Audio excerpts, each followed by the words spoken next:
Landlord tried to keep my deposit after ignoring repairs. He laughed, saying, "Good luck proving any of this in court." I smiled back, holding up a stack of photos and receipts. 2 years ago, I moved into a creaky old building owned by Mr. Duggan.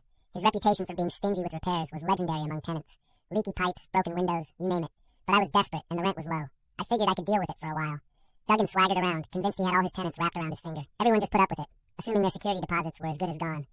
They'd leave in frustration, never fighting back. I noticed early on that Duggan never bothered with proper documentation. No move-in inspection, no initial damage list.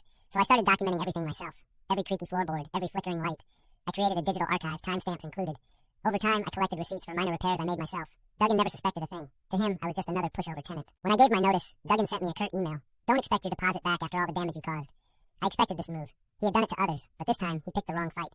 We met at his office, where he leaned back in his worn-out chair, smirking. I laid out the evidence, photos, repair receipts, even a video from the day I moved in. His expression shifted from smugness to confusion.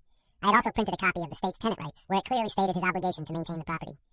Duggan tried to argue, but I stayed calm. The local rental officer, present as a mediator, sided with me. They read through my comprehensive documentation, and Duggan's arguments crumbled. Duggan had to hand over my full deposit on the spot. But it didn't stop there. Word spread through the building. More tenants came forward, armed with their own complaints and evidence. Duggan couldn't keep up with the claims.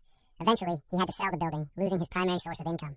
I walked out satisfied, passing a for sale sign on the building. He laughed, saying, "Good luck proving any of this in court."